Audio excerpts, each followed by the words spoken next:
আসসালামু আলাইকুম গাইস। আজকে রকমারি কোশ্চেনের উত্তর আমরা এখন বলবো। আজকে প্রশ্নটি হচ্ছে 1952 সালে কারাগারে বন্দি থাকার সময় রাষ্ট্রভাষা দিবসকে সামনে রেখে 15ই ফেব্রুয়ারির মধ্যে নিজের মুক্তির দাবি জানান শেখ মুজিবুর রহমান। মুক্তি না দেয়ায় 16ই ফেব্রুয়ারি থেকে আমরণ অনশন শুরু করেন তিনি। 27শে ফেব্রুয়ারি মুক্তির আদেশ হলে শেখ মুজিব অনশন ভাঙেন এবং 28শে ফেব্রুয়ারি মুক্তি পান। আমরণ অনশনের সময় শেখ মুজিবুর রহমান কোন কারাগারে ছিলেন?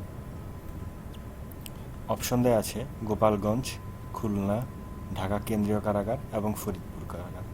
এর মধ্যে সঠিক উত্তরটি হচ্ছে ফরিদপুর কারাগার। সঠিক উত্তরটি ক্লিক করে সাবমিট করে দিন। আপনার কাজ শেষ।